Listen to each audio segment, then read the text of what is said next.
Ang tanghalian noong Pasko ay dapat sana'y puno ng init at pagmamahal. Sa halip, pakiramdam ko ay nasa entablado ako ng isang dulang pampamilya. Ang mga pinggan ay nagkikilansingan. Ang mga ngiti ay tila praktisado. At sa gitna ng pagpapasa ng ulam, biglang humilig ang nanay ko at sinabihan akong umalis. Walang argumento, walang babala, isang pangungusap lang na matalim at mahina. Huwag ka nang umasa sa pamilya. Walang nagtanggol sa akin.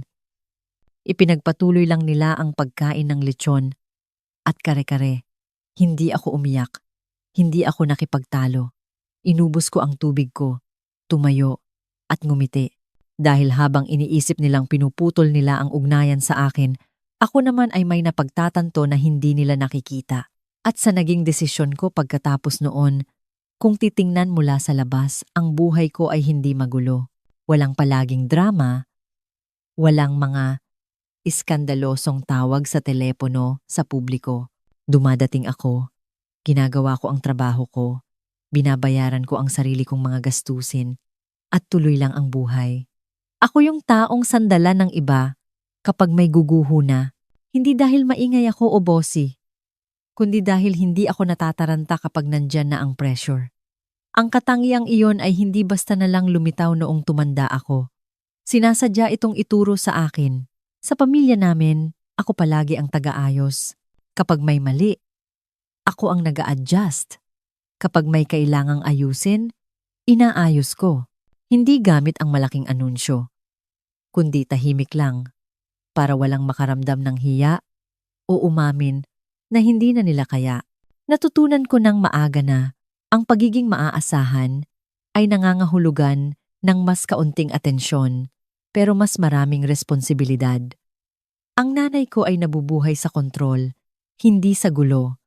Hindi siya sumisigaw, hindi siya nagdadabog, binabago niya ang timpla ng paligid. Isang minuto, ang init ng pakikitungo niya at ang daldal. Sa susunod naman, ay malamig at matipid magsalita at lahat ay nagkukumahog para lang bumalik sa grasya niya. Hindi mo hinahamon ang ganong klaseng awtoridad, nakikibagay ka lang. Ang papel naman ng tatay ko ay ang manatiling malayo sa pagsabog. Nakayuko lang siya, nakikipagkwentuhan ng mababaw at kinukumbinsi ang sarili na ang hindi pagkampipi ay katumbas ng pagpapanatili ng kapayapaan. Pero hindi sa iba. Nandyan din ang mga kapatid ko. Yung isa, mahilig magsalita tungkol sa pagkakaisa ng pamilya kapag nagkakagulo, na ang ibig sabihin lang naman ay may ibang kailangang magparaya. Yung isa naman, idinadaan sa biro ang buhay. Hindi nag-aalala dahil alam niyang laging naayos ang lahat para sa kanya. At ako ang naging invisible na unan, ang tagasalo, ang tumitiyak na ang mga problema ay hindi magiging emergency. Hindi ako humingi ng palakpak. Hindi ko gusto ng kredito. Gusto ko lang na walang sumabog. Sa mahabang panahon, sinabi ko sa sarili ko na pagmamahal iyon, na ganito ang itsura ng pagtulong. Ang pamilya ay nagtutulungan, di ba? Hindi ka nagbibilang. Hindi mo ito ginagawang transaksyon. Ginagawa mo lang kung ano ang kailangan at magpapatuloy. Pero may hangganan na hindi ipinapaalala sa iyo ng mga tao. Ang linya kung saan ang pagtulong ay nagiging inaasahan na, kung saan ang inaasahan ay nagiging karapatan na nila, doon na tumitigil ang pagtingin sa effort mo bilang effort. Nagiging background na lang ito, parang laging nandyan at laging mananatili. Kaya noong sinabi ng nanay ko na umaasa ako sa pamilya, sinabi niya ng kaswal at puno ng kumpiyansa na parang napaka-obvious, hindi lang basta masakit. Sa una, hindi nga ako nagalit eh. Nalito ako dahil napagtanto kong hindi kami nabubuhay sa parehong realidad. Sa mundo nila, ako ang palamunin. Sa mundo ko, ako ang humahawak para hindi magkawatak-watak ang lahat. At kapag naramdaman mo na ang disconnect na iyon, hindi mo na maiaalis sa isip mo. Titigil ka na sa pagtatanong kung paano pananatilihing komportable ang lahat. Magsisimula kang magtaka kung ano ang mangyayari kung hindi mo nagagawin. Ang tanghalian tuwing Pasko ay laging may peking kapayapaan. Lahat mukhang tama. Masyadong maayos ang pagkakaset ng mesa. Ang pagkain ay nakahain na parang pang-picture. Lahat umaarte na ang araw na ito ay tungkol sa pasasalamat, imbes na tensyon. Ang klase ng pagtitipon kung saan walang nagbubukas ng totoong issue dahil baka masira ang vibe. Dapat alam ko na may parating. Nasa kalagitnaan kami ng pagkain nang mangyari ito. Hindi sa gitna ng away. Hindi pagkatapos ng mainit na usapan, kaswal lang. Nagpapasa ako ng plato nang lumapit ang nanay ko. Ibinaba ang boses at sinabi ito na parang ginagawa niya ako ng pabor. Katrina, siguro panahon na para tumigil ka ng umasa sa pamilya. Sa isang saglit. Akala ko, mali ang dinig ko. Tumingin ako sa paligid ng mesa, naghihintay na may mag-react. Ang tatay ko, nakatingin lang sa plato niya, biglang naging abala sa paghiwa ng karne sa perpektong hugis. Ang kuya ko, gumalaw sa upuan na parang naiilang, pero hindi sapat para makialam. Ang bunso kong kapatid, ngumisi habang umiinom na parang nanonood ng palabas na kanina pa niya hinihintay. Walang nagsalita. Hindi tinaasan ng nanay ko ang boses niya. Hindi siya galit. Iyon ang pinakamasakit. Kalmado ang tono niya. Halos makatwiran. Parang pinraktis niya. Parang ito ay isang conclusion na matagal na niyang naisip. At ngayon ay ipinapaalam na lang niya sa akin. Kailangan mo nang tumanda, dagdag niya. Hindi ka na namin kayang buhatin.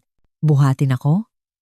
Ang salitang iyon ay tumama ng mas matindi kaysa sa iba. Hindi dahil malupit ito, kundi dahil baliktad ang katotohanan. Muntik na akong matawa. Ibubuka ko sana ang bibig ko, pero isinara ko ulit. Ang utak ko ay nagfa-flashback sa bawat tawag sa 10 oras ng gabi. Bawat tahimik na pag-aabonet, bawat oras na may nagsabing, "Pwede bang tulungan mo kami?" Ngayon lang, iniisip ko kung gaano kadalas akong sumalo para walang ibang makaramdam ng hirap o stress. At bigla, nakita ko, hindi ito tungkol sa pag-asa ko sa kanila. Tungkol ito sa hindi nila pagiging komportable sa kung gaano sila kadepende sa akin. At kailangan nilang baliktarin ang kwento para hindi nila kailangang harapin iyon. Sa wakas ay tumikhim si Kuya Stefano. Ang sinasabi lang ni Mama, "Baka masyado kang naging distant nitong mga nakaraan," sabi niya. Nakababa pa rin ang tingin. "Baka makabuti ito sa iyo." Distant? Ang salitang ginagamit ng mga tao kapag ayaw nilang aminin na sobra-sobra na ang ginagawa mo.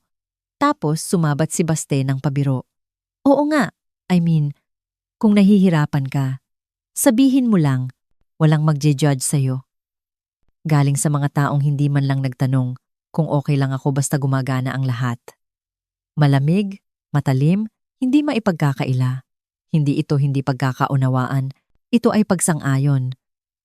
Bawat tahimik na sandali, bawat pilit na komento ay pagpirma nila sa parehong ideya. Pinanood ako ng maigi ng nanay ko, naghihintay ng reaksyon, ng sorry, ng breakdown. Wala akong ibinigay ni isa man doon. Tumango ako ng isang beses. Kalmado, sobrang kalmado. "Sige," sabi ko. Nagulat siya doon. Kumurap siya ng isang saglit. Itinulak ko ang upuan ko paatras at tumayo. Mauuna na ako. Ang hila ng upuan sa sahig ay mas maingay kaysa sa dapat asahan. Walang pumigil sa akin. Walang nagtanong kung seryoso ako. Mukhang naiinis ang nanay ko na parang inabala ko ang daloy ng kainan imbes na ang ilusyon ng pamilya. Habang naglalakad ako papunta sa pinto, isang kaisipan ang pumasok at hindi na umalis. Kung ganito ang tingin nila sa akin, matagal na pala akong gumaganap sa maling papel at tapos na akong magpanggap na hindi ito mahalaga. Hindi ako nagmadaling lumabas ng bahay. Nagulat din ako doon. Kinuha ko ang coat ko, nagpaalam ng mabilis na halos hindi narinig, at lumabas na parang normal na uwi lang ito. Ang malamig na hangin ay tumama sa mukha ko. Matalim at tapat. Walang katulad sa pilit na init na iniwan ko sa loob. Umupo ako sa kotse ko sandali bago pihitin ang susi. Matatag ang mga kamay, pero ang puso ko ay kakatuwang kalmado. Iyon ang parteng pinaka nakakatakot. Ang biyahe pabalik sa kondo ko ay parang mas mahaba kaysa dati, na parang inuulit ng utak ko ang parehong eksena. Hindi ang mga eksaktong salita niya, kundi ang katahimikan pagkatapos. Ang paraan na walang sino man ang sumubok pumigil. Hindi iyon away. Iyon ay isang hatol. Pagdating ko sa bahay, ang apartment ay tahimik sa paraang hindi ko pa naramdaman noon. Hindi malungkot, kundi walang laman. Parang naghihintay. Ibinaba ko ang bag ko sa may pinto. Tinanggal ang sapatos at tumayo doon ng 1 minuto, nakatulala sa kawalan. Walang luha, walang pagwawala. Yung dahan-dahang paglubog lang ng realisasyon na may opisyal na nasira at hindi ko na ito pagdidikitin ulit ngayon.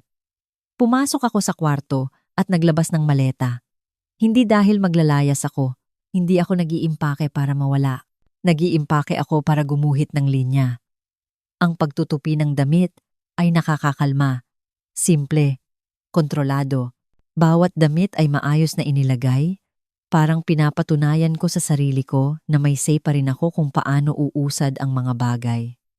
Ang pagsara ng zipper ay may tunog na pinal sa paraang hindi ko pa maipaliwanag. Tapos binuksan ko ang laptop ko. Ang screen ay nagbigay ng malamig na asul na liwanag sa kwarto. At biglang naging totoo ang lahat. Hindi ako naghanap ng drama. Naghanap ako ng facts. Mga tabs na matagal ko nang hindi binubuksan. Mga accounts na pinamamahalaan ko. Nang hindi nag-iisip, mga bayarin na tahimik na tumatakbo buwan-buwan. Kuryente, maintenance, tulong sa tuition. Maliliit na solusyon na naipon sa loob ng maraming taon. Tinitigan ko ang mga numero nang mas matagal kaysa inasahan ko. Pagod sa malalim na paraan na nanggagaling sa pagkaalam kung gaano karami ang binubuhat mo nang hindi man lang tinatanong kung kaya mo pa. Naka-hover ako sa settings, autopay, recurring charges, lahat ng bagay na nagpapadali ng buhay para sa mga taong halos hindi napapansin ang hirap sa likod nito. Hindi ito galit, hindi ito paghihiganti. Ito ay pagsasaayos. Sinabihan nila akong tumigil sa pag-asa sa pamilya. Kaya, ginawa ko. Literal, tumigil ako sa pakikilahok sa sistemang gumagana lang dahil nakatikom ang bibig ko at nakabukas ang pitaka ko. Click. Cancelled. Isa pang tab. Isa pang serbisyo. Isa pang confirmation email na pumasok sa inbox ko. Bawat isa ay parang mabagal na paghinga palabas. Hindi ko alam na kanina pa ako nagpipigil ng hininga sa loob ng maraming taon. Walang talumpati, walang madamdaming tawag, puro tahimik na desisyon lang na nagpapatong-patong. Hindi ako nagpaparusa ng kahit sino. Nag-opt out lang ako. Nang isara ko ang laptop, dumilim ang apartment maliban sa mga ilaw ng lungsod sa labas ng bintana. Umupo ako doon, hinayaang manaig ang katahimikan. Alam kong may mahalagang nagbago, kahit na ang mga tao sa mesang iyon ay hindi pa alam. Iniisip pa rin nilang tungkol lang ito sa pag-uwi ko ng maaga. Wala silang ideya kung ano ang talagang tinalikuran ko at siguradong hindi nila alam kung ano ang magiging kapalit nito sa kanila. Inabot ng 3 araw bago mabasag ang katahimikan. Hindi sa pamamagitan ng sorry, hindi dahil sa pag-aalala, kundi dahil sa panic. Umilaw ang telepono ko habang nagtitimpla ako ng kape. Pangalan ni Baste. Hinayaan kong mag-ring nang mas matagal bago sagutin. Anong ginawa mo? Bulyaw niya. Nilaktawan ang hello na parang optional lang iyon. Ang lamig sa rest house sa Tagaytay. Patay ang heater. Wala ring internet. Dapat nandoon si Mason ngayong weekend. Humigop ako. Mabagal at matatag. E di hindi siya matutuloy. May pause, maikli, gulat, na-offend. Seryoso ka ba ngayon? Tumigil na ako sa pagbabayad ng mga bagay na hindi ko ginagamit, sabi ko. Walang talim, walang attitude, katotohanan lang. Nagsimula na siyang manumbat, responsibilidad daw sa pamilya. Kesyo nagiging madrama ako, na hindi raw ito patas. Nakakatawa kung paanong lumalabas lang ang mga salitang iyon kapag nawala na ang ginhawa ng isang tao. Sinabihan niyo akong, huwag nang umasa sa pamilya. Sabi ko nang maubusan siya ng hininga. Kaya ginawa ko, binabaan ko siya bago pa siya makasagot. Ang sumunod na mensahe ay galing sa tatay ko. Hindi tawag, hindi siya tumatawag kapag hindi komportable ang sitwasyon. Isang voicemail, malumanay ang boses, maingat ang mga salita. Pag-usapan natin ito ng parang mga nasa hustong gulang. Iyon ang nagbuking. Hindi sila nag-aalala sa akin. Nag-aalala sila sa epekto nito sa kanila. Pagkalipas ng 2 araw, lumala ito. Isang sobre ang dumating sa mailbox ko. Makapal, opisyal. Sa loob ay mga papel na humihiling ng review sa paglipat ng rest house, mga paratang ng kalituhan, emotional pressure, hindi pagkakaunawaan na isinampa ng nanay ko. Hindi siya tumawag muna, hindi nagtanong. Dumiretso siya sa gusto niyang kontrol. Umupo ako sa kitchen counter, binasa ito ng 2 beses, tapos isa pa para sigurado. Tahimik ang kwarto, pero malinaw ang isip ko. Hindi na ito tampo. Isa itong hakbang. Kaya, tinawagan ko ang abogado ko. Binasa niya ang mga papel at umiling. Tinriger lang nila ang reversion clause, sabi niya. Ang ano? Yung sugnay na sinang-ayunan mo taon na ang nakakaraan. Kung susubukan nilang questionin ang pagmamay-ari o kumilos laban sa kasunduan, ang ari-arian ay automatikong babalik sa iyo. Kumurap ako.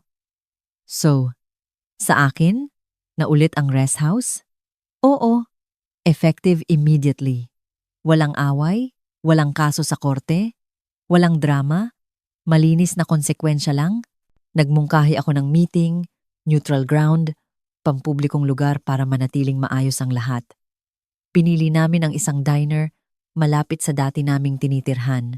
Hindi sosyal, mga vinyl booths lang at humuhuning ilaw. Sabay-sabay silang dumating. Si Mama naninigas sa galit, si Papa tahimik, si Kuya namumutla, si Baste iritado na. Nauna ako doon. Hindi nag-aksaya ng oras si Mama. Sobra na ito, sabi niya. Napatunayan mo na ang punto mo. Wala akong isinampang kahit ano.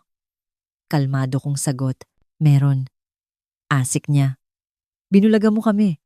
Pinutol mo lahat nang walang pasabi. Wala naman akong inasahan mula sa inyo. Sabi ko, iyon ang pagkakaiba. Inilapag ko ang isang folder sa mesa. Hindi mga legal na papel. Mga record ko, taon ng mga bayad, total na halaga, bills, maintenance, suporta na binayaran ko ng tahimik at tuloy-tuloy. Binuklat ng tatay ko ang isang pahina at natigilan.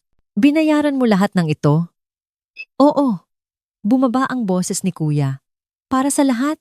Oo. Sinubukan ni Baste na tawanan, pero naginginig ang boses niya. So ano? Tingin mo hero ka na niyan? Hindi, sabi ko.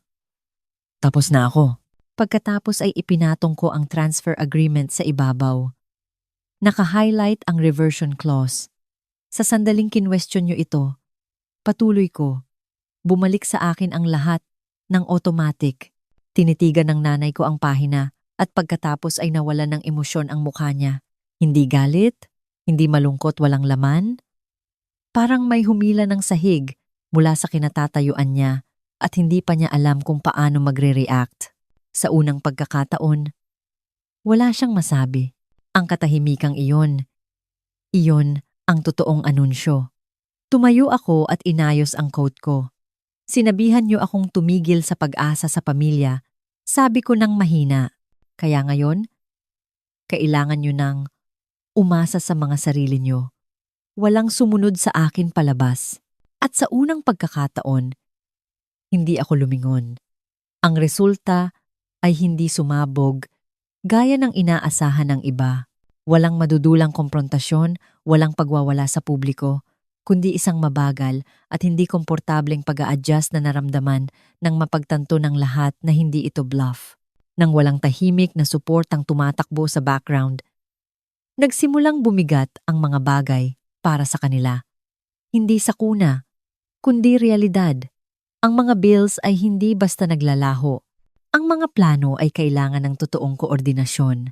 Ang mga desisyon ay hindi pwedeng ipagpaliban gamit ang kaswal na, "Bahala na. Aayusin natin mamaya." Dumating na ang mamaya. Sinubukan ulit ng tatay ko. Sa pagkakataong ito gamit ang maikling email. Walang guilt trip, walang mga sita sa Biblia, walang sumbat, isang maingat na pangungusap lang tungkol sa pag-aayos sa mga pagbabago. Parang isinulat ng taong napagtantong naglalakad siya sa isang moving walkway na biglang huminto. Hindi ako sumagot agad. Hindi dahil galit ako, kundi dahil hindi ko na responsibilidad na intindihin ang pagkabalisa niya. Nagpadala rin ng mensahe si Kuya Stefano. Mahaba, paligoy-ligoy, puno ng mga linyang tulad ng miscommunication, at lahat tayo may pagkukulang. Alam kong gusto niya ng closure nang walang pananagutan. Yung klase na papuplanstahin ang gusot nang hindi talaga inaayos ang problema. Hindi ko siya inaway. Hindi ko itinama ang pananaw niya. Sinabi ko lang na kailangan ko ng espasyo. Totoong espasyo. Hindi yung peke kung saan nagpapanggap ang lahat na walang nangyari. Nanahimik na lang si Baste. Walang biro, walang sarkasmo. Mas bagay sa kanya ang katahimikan kapag hindi niya kayang idaan sa kwento ang mga konsekwensya. Ang katahimikang iyon ay nagsabi sa akin ng higit pa sa anumang sorry. Tungkol naman sa nanay ko, wala. Walang tawag, walang text, pagkawala lang. Ang klase na kadalasang ibig sabihin ay nagre-recalibrate siya. Sinusubukang magpasya kung makukuha pa ba ulit ang kontrol o kung ang pag-atras ang mas mainam na hakbang. Hindi ko hinabol ang alinman sa resulta. Hinayaan ko ang distansya kung saan ito lumapag. Ang pinakanagulat ako ay kung paano nagbago ang sarili kong buhay nang tumigil ako sa pag-aabang sa mga pangangailangan nila. Ang mga umaga ay mas mabagal, ang mga gabi ay mas tahimik. Hindi ko na tinitingnan ang telepono ko nang may kaba. Nag-iisip kung sino ang may kailangang ipaayos o ipabayad o plansahin. Ang bigat na dinadala ko ay hindi nawala ng biglaan. Unti-unti itong gumaan. Parang ang mga balikat ko ay naaalala na ulit kung ano ang pakiramdam ng neutral. Kinumpirma ng abogado ko na ayos na ang lahat. Walang naiwang butas, walang nakabiting aksyon. Tinanong niya kung gusto ko pang maghabol ng iba. Sabi ko, hindi ako interesado sa parusa. Interesado ako sa kapayapaan na pangmatagalan. Ang hustisya ay hindi laging mukhang panalo. Minsan, mukha itong hindi pagpapahila pabalik sa parehong cycle. Nagsimula akong punuin ang oras ko ng iba. Mahahabang lakad, mga hapunan ng hindi nagmamadali, mga desisyon na ginawa ng hindi iniisip kung sino ang kokontra. Ang mga maliliit na kalayaan na hindi mo mapapansin hanggat hindi nagiging sa iyo ulit. Hindi ako nakaramdam ng tagumpay. Nakaramdam ako ng katatagan. Nag-a-adjust sila sa mundong wala ang safety net ko.